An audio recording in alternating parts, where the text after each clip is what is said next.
Every year, millions of people visit Philadelphia and Boston to learn how this nation came to be. Here, some of the Revolution's first shots were fired. Here, men wrote and debated the Declaration of Independence and the Constitution. Traces of the Founding Fathers are easy to find. Less clear is what the Revolution meant for those outside the halls of power. What did freedom mean for people who needed it most?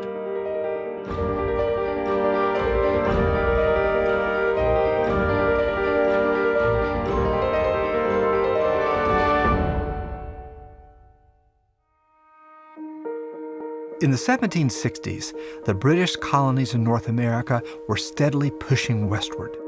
France and Spain were also battling for this land inhabited by Native Americans for thousands of years. I learned more about this from Philip Meade, the chief historian at the Museum of the American Revolution in Philadelphia. He told me that a war ending in 1763 came with a sense of triumph for Britain. Britain has just established itself as probably the most powerful empire in the world since at least Rome. Wow. And they've essentially defeated France and Spain for North American colonization. And are the people who are living here proud to be a part of the most powerful empire in the modern world? It depends on the people. There's a very diverse and dynamic population here in what's called British North America. So it's a massive, complicated, demographically puzzling realm for the new king, King George III, to try to wrap his head around. What's his major concern as he takes power?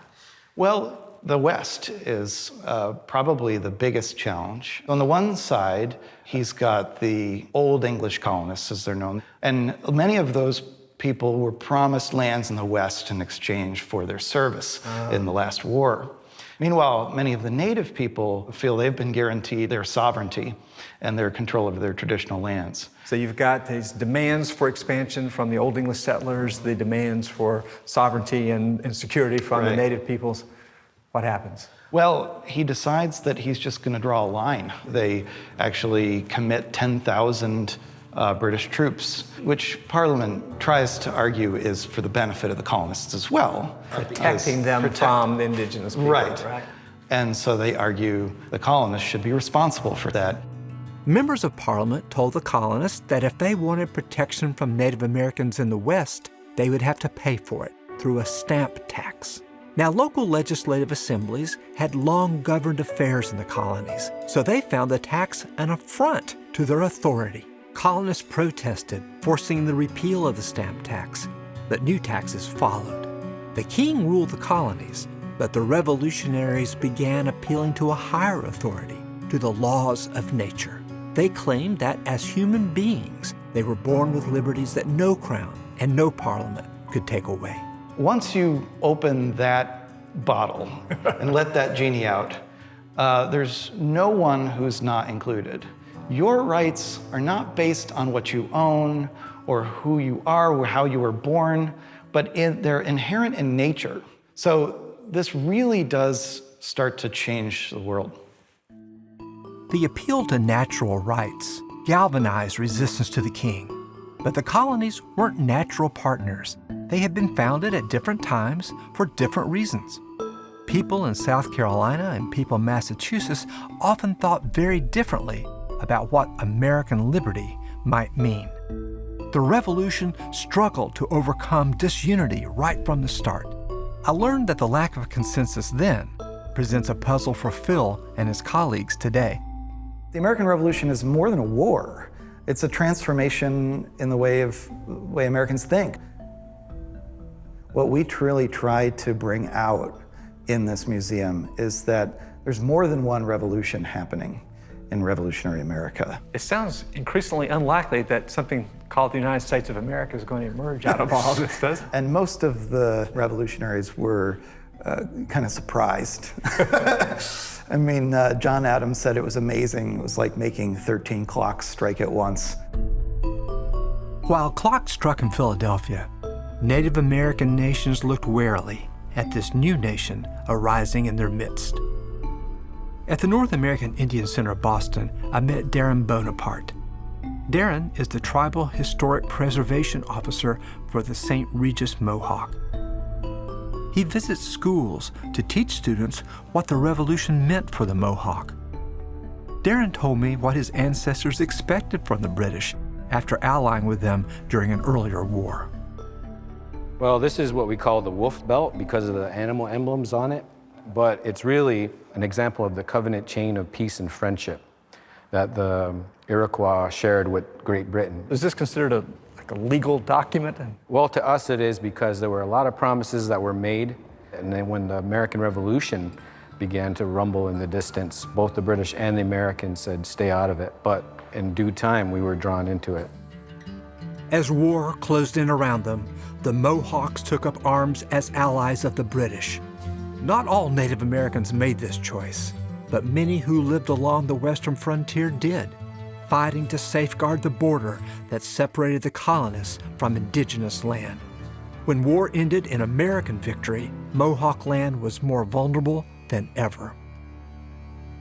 Great Britain basically said, well, I guess you guys won, we're out of here. And they packed up to Canada, leaving Iroquois country to the Americans. Did the Mohawk try to use the American Revolution and its dislocations to regain some of what they'd lost in prior generations? The Mohawks in the New York State area, they were surrounded by settlers by that point. They had sold so much of their territory that there was no sense of regaining that at this point. So this is actually the beginning. So there's no allies anymore. This is the beginning of the end for our old homelands in New York State. So they reestablished themselves in Canada. So the revolution is not really a good thing for the indigenous people. Well, you know, we can sit there and paint it black or white, but it's not my job to pass judgment upon those people, but to recognize what they went through and what unbearable consequences they had to bear, losing their homelands, the graves of their ancestors, and relocating several hundred miles away in a whole different climate. It was a big challenge for them. What do you see as your kind of purpose in talking about these long ago events? Well, for American history, a big chapter has been torn right out of the book, and that's the Native involvement. And that is my job to bring that back, to remind people of what a huge role Native people played, to look at from our perspective, even just for the day, just to consider it was not a question of liberty and freedom, it's are we going to lose everything? So it was more a thing of life and death than simple politics. While Darren's ancestors fought to survive the Revolution, in Massachusetts, Abigail Adams thought about the role of women in the new nation. Now, you might know that she once wrote to her husband, John, asking him to remember the ladies. Well, that's all most of us know about Abigail Adams. So the Massachusetts Historical Society decided to celebrate the 275th anniversary of her birth by teaching us what we're missing. Joining with 15 other organizations, they've launched an effort called Remember Abigail, with exhibits, teaching tools, and even a film. I visited the Historical Society to talk with Sarah Martin, who edits the Adams Family Papers. She showed me the letter with Abigail's famous quote. So tell me about this letter then. So this is the letter, March 31st, 1776. I kind of see the glow off of it. Yeah. I long to hear that you have declared an independency. And by the way, in the new code of laws, which I suppose it will be necessary for you to make, I desire you would remember the ladies and be more generous and favorable to them than your ancestors. If particular care and attention is not paid to the ladies, we are determined to foment a rebellion and will not hold ourselves bound by any laws in which we have no voice or no representation. And I think it's this last line that, I think it's all important, but this last line you can really hear those echoes of the, right? Yeah, no taxation without representation, right? That's any laws in which we have no voice and no representation. And John replies, is he amused, challenged, annoyed? Well, how would you describe it? So I think he's amused. Okay. I think he's probably a little bit surprised by the forcefulness of her statements. But again, as she did, he couches his response in humor. So he calls her saucy and he says, As to your extraordinary code of laws, I cannot but laugh. We have been told that our struggle has loosened the bands of government everywhere. Wow. And then he goes on to talk about the different groups of people that have sort of caught this idea of liberty. Apprentices, students on college campuses, Native Americans, enslaved persons. A big slice of the American population, right? It is. But then he goes on to say, but your letter was the first intimation that another tribe more numerous and powerful than all the rest were grown discontented. Wow. And does he suggest that he might act upon her recommendation, or? He says no. He's going to, explicitly? He says that we know better than to repeal our masculine systems.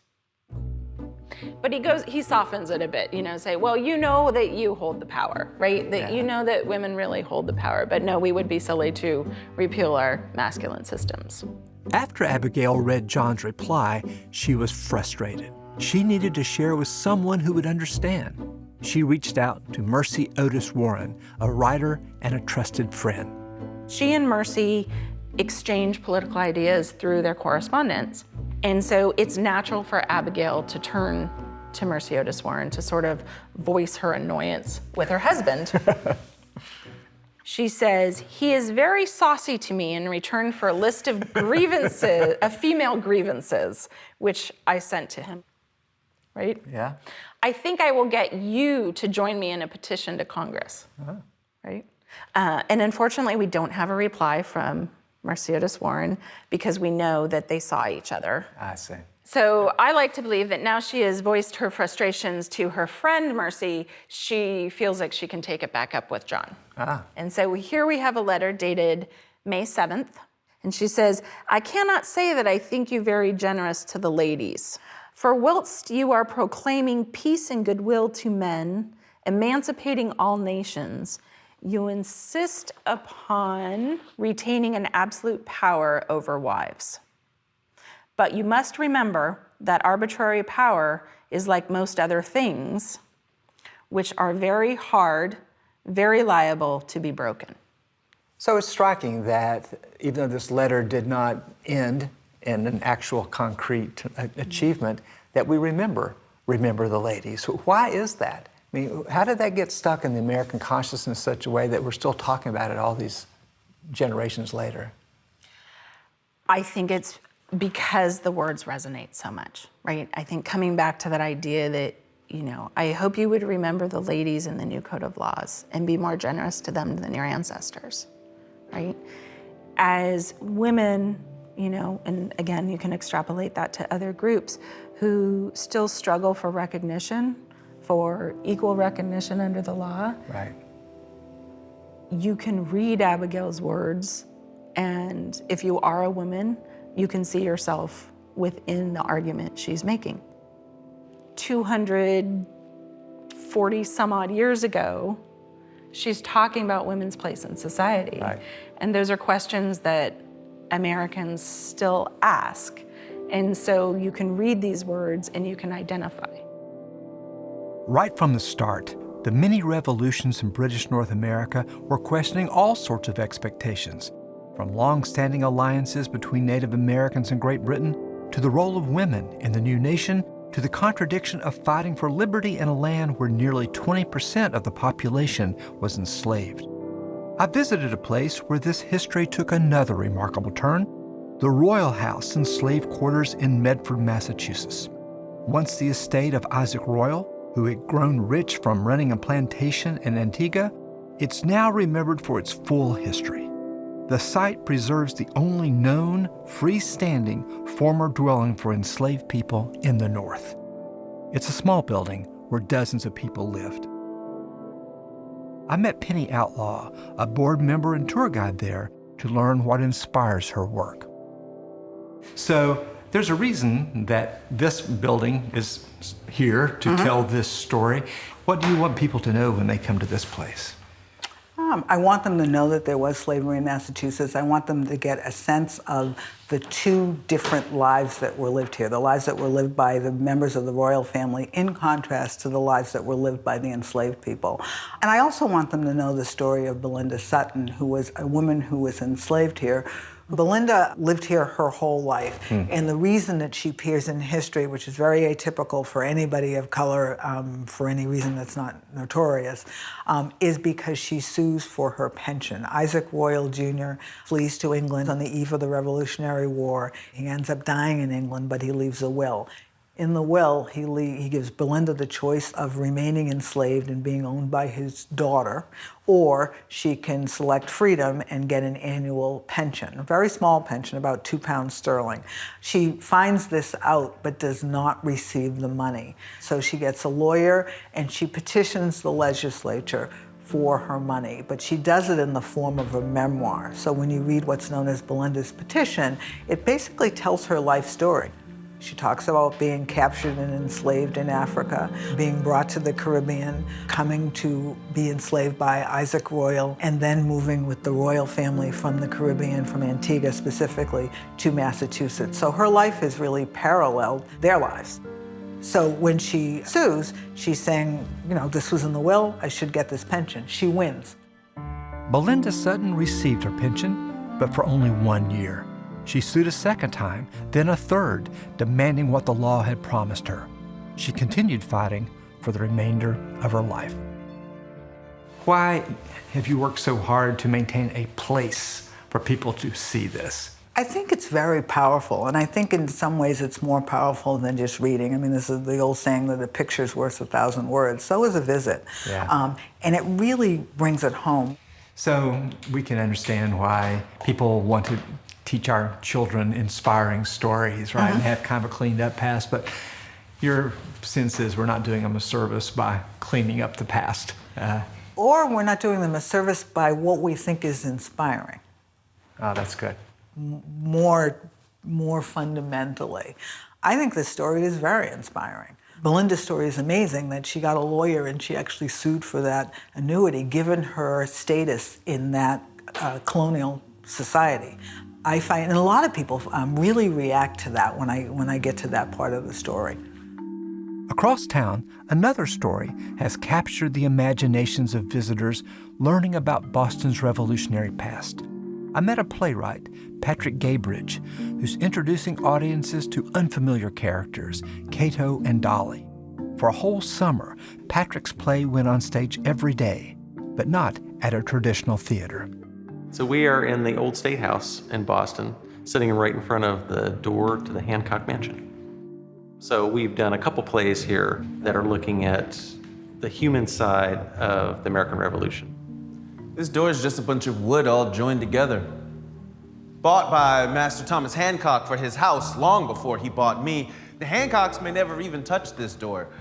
Violet, then Phoebe, they cleaned it. I opened it. So, Cato and Dolly, who are they? So Cato Hancock was an enslaved person in the Hancock household, so belonged first This is the to Hancock with the John Hancock, The John Hancock, yep. signature, which is what we all know about him. Exactly. That and apparently a founded insurance company. no relation to the insurance company. I know, Half of what I knew it was seems wrong. unfair. It seems unfair. But yeah, so John Hancock, Cato Hancock was actually purchased by Thomas Hancock, John Hancock's uncle, who was a bit of a merchant and became the richest man in Boston, and then his wealth passed on to John. When they finally read his will, everybody got something. Even Prince Holmes, just as black as me, got 20 pounds. I got my freedom. Almost. That piece of paper said I could be free when I turned 30 if I behaved myself. 30 meant I had to wait an additional 13 years and behave. So that's Cato. Yep. Who's Dolly? So Dolly Hancock, Dorothy Hancock, was originally Dorothy Quincy from a well-to-do family. Her father was a judge. And so she becomes First Lady of Massachusetts when John Hancock is the first governor of Massachusetts, which we don't always realize about him. And then she's actually there during the Continental Congress when they're drafting the Declaration of Independence, which is kind of cool. The King's troops were trapped in Boston under siege. That winter was so cold, they chopped down the Liberty Tree for firewood and just about every fence too, including ours. Even when I was pregnant, I helped John day and night in Philadelphia with the social necessities and the paperwork that comes with being president of the Continental Congress. I think it was important to show that she lived a full life, even if she isn't pulling the levers of power, and that she had a real life. I mean, she, marries and gives birth to children and loses children, and that's a part of life in that time, especially. Yeah, all too and that was really important, I think, to show how you managed to recover from that. My boy, my sweet, sweet boy. Life goes on. Does life go on? The house still stands and the door still opens, with or without my children.